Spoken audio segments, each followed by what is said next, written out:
Hello everyone, welcome back to C update. इस video में बात करेंगे सी इंटरमीडिएट सितंबर 2025, जनवरी 2026, मई 2026 एग्जाम के बारे में सब कुछ।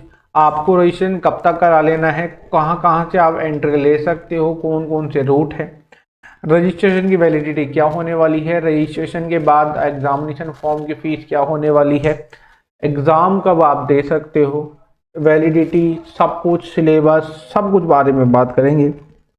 अगर आप चैनल पर नए हो, सीए इंटरमीडिएट का प्लान कर रहे हैं तो ये वीडियो आप सभी के लिए बहुत ज़्यादा ज़रूरी है।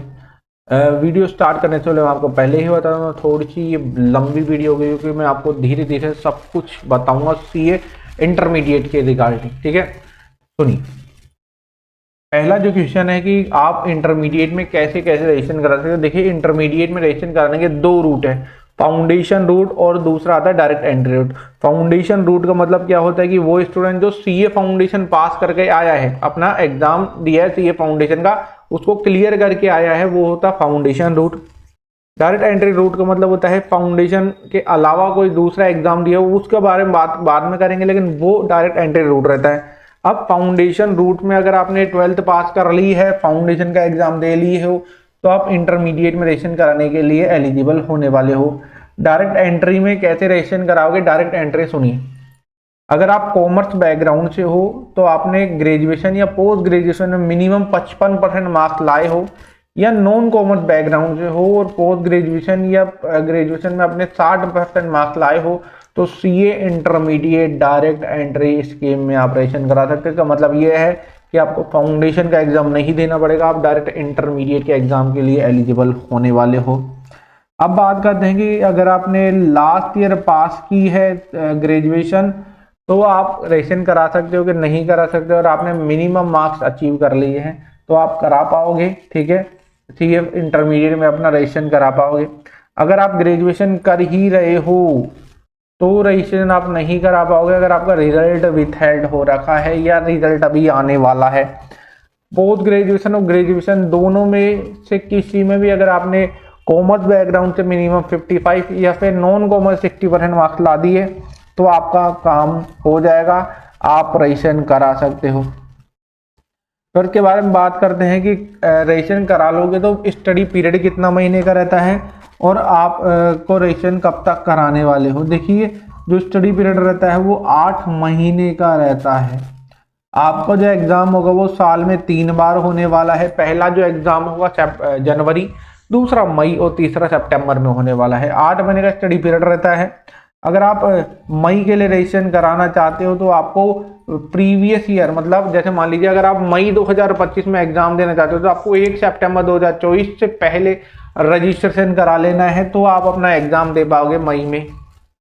अगर आप एग्जाम देना चाहते हो सितंबर में तो आपको रजिस्ट्रेशन कराना पड़ेगा 1 जनवरी। मतलब अगर आप अभी 1 जनवरी गई है ना, यहाँ पे आप रजिस्ट्रेशन करा लेते तो आप एग्जाम दे पाते सितंबर 2025 में। अगर आप जनवरी 2026 में एग्जाम देना चाहते हो तो आपको रजिस्ट्रेशन करा लेना है 1 मई से पहले पहले, तो आप एग्जाम दे पाओगे जनवरी 2026 में। आपको जो रजिस्ट्रेशन फीस होने वाली है वो 18,000 रुपये होने वाली है बोथ ग्रुप की। सिंगल ग्रुप का रजिस्ट्रेशन नहीं करा सकते आप, अब बोथ ग्रुप का आपको रजिस्ट्रेशन कराना पड़ेगा। अब रजिस्ट्रेशन कराने के बाद आप एग्जाम दे लो, चाहे सिंगल मॉड्यूल का, तो आप एग्जाम आराम से सक्सेसफुली दे सकते हो। जैसे आप मान लीजिए ग्रुप 1 का दे रहे हो, ग्रुप 2 का दे रहे हो अलग, तो आप दे सकते हो। वैलिडिटी के बारे में आगे बात करेंगे। आपका जो सिलेबस है वो 6 सब्जेक्ट में डिवाइड है और हर एक ग्रुप में 2-3 सब्जेक्ट है। पेपर नंबर 1, 2, 3 ग्रुप 1 का है और पेपर नंबर 3, 4, 5 ग्रुप 4, 5, 6 ग्रुप 2 का है। पेपर नंबर 1 जो आपका एडवांस अकाउंट्स है, पेपर नंबर 2 कॉर्पोरेट लॉ है, पेपर नंबर 3 टैक्सेशन, जिसमें 2 पार्ट बता रखा है, डायरेक्ट टैक्स और इनडायरेक्ट टैक्स। पेपर नंबर 4, 5, 6 जो ग्रुप 2 का है, इसमें देखिए cost and management accounting, auditing और फाइनेंशियल मैनेजमेंट, स्ट्रेटेजिक मैनेजमेंट होने वाला है।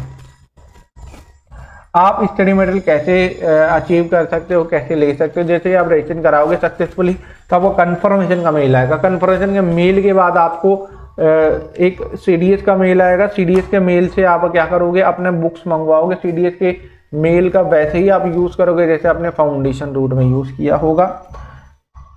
देखिए, इंटरमीडिएट में आपको 30% MCQ मिलेंगे सारे के सारे पेपर में, 70% डिस्क्रिप्टिव रहने वाला है। MCQ में पास होना जरूरी है। अब देखिए कोई भी इसमें नेगेटिव मार्किंग नहीं है, लेकिन MCQ में आप ये ध्यान रखना पासिंग क्राइटेरिया क्या होने वाला है, वही फाउंडेशन का जैसा पासिंग क्राइटेरिया है। आपको मिनिमम 40% मार्क्स या हर एक सब्जेक्ट में और 50% एग्रीगेट होना चाहिए। अब अगर आपने मिनिमम 40% मार्क्स या 50% मार्क्स में से कोई भी चीज को मिस कर दिया, आप फेल कर जाओगे। दोनों चीजों को कंप्लीट करना जरूरी है। एग्जामिशन के बारे में बात कर लेते हैं कि देखिए एग्जामिशन के बारे में बात करते हैं। अब एग्जामिशन का मतलब होता है कि किसी भी एक ग्रुप के किसी भी सब्जेक्ट में आपने एग्जामिशन लिया ही, मतलब 60 नंबर से ज़्यादा लिया है, तो आने वाले 3 अटेम्प्ट तक वो आप सब्जेक्ट नहीं दो तो भी काम हो जाने वाला है। जैसे मान लिया आपने इंटरमीडिएट में जो एडवांस अकाउंट्स है, इसमें आपने एग्जामिशन लिया ही, अभी जनवरी 2025 में एग्जाम हुआ था जो, अब मई 2025, सितंबर 2025 और जनवरी 2026 ये आपको अटेम्प्ट देने की जरूरत नहीं है फाउंडेशन का, सॉरी एडवांस अकाउंट का। अब आप पेपर नंबर 2 और 3 भी दोगे तो आपका काम हो जाएगा, ठीक है। अब मान लीजिए आपका 3 अटेम्प्ट निकल गए और आप फिर भी उस एग्जामिशन को कैरी फॉरवर्ड करना चाहते हो तो आप कर सकते हो। बस अब बाकी जो सब्जेक्ट बचे उसमें आपको मिनिमम 50% मार्क्स चाहिए पास होने के लिए। 50% से कम आएंगे तो आप फेल माने जाओगे। What is the validity of period of studying registration. देखिए जब आप एक बार रजिस्ट्रेशन करा लेते हो 18,000 रुपये दे देते हो, आपको 5 साल तक वैलिडिटी मिलती है रजिस्ट्रेशन की। अब 5 साल मतलब आपको 15 अटेम्प्ट मिलते हैं। 15 अटेम्प्ट के बाद आप रीवैल्यूएट करा सकते हो 400 रुपये दे के, ठीक है। जैसे आप इंटरमीडिएट अपना पास कर जाओगे तो आपको 2 साल की ट्रेनिंग करनी पड़ेगी, आर्टिकलशिप करनी पड़ेगी, ठीक है। इसके बारे में आगे जानेंगे। बाकी अगर आपको वीडियो पसंद है तो वीडियो को लाइक करना। इसके बाद में अगर आपके मन में कोई डाउट है तो कमेंट करके जरूर बताना, हमारी टीम आपका डाउट को जरूर लेगी। टेलीग्राम चैनल है सी अपडेट, उसका लिंक मैं आपको डिस्क्रिप्शन में दे रहा हूँ, उसको ज्वाइन करके जरूर रखना, क्योंकि आपके एग्जाम के रिगार्डिंग बहुत इंपॉर्टेंट PDF आती है, मैं वहीं पे आपको शेयर कर देता हूँ। उनकी वीडियोस नहीं आती है डायरेक्ट टेलीग्राम पे, वो चीज़ें आपको मिल जाएगी। आपसे हम मिलते हैं अगले वीडियो में। Bye bye.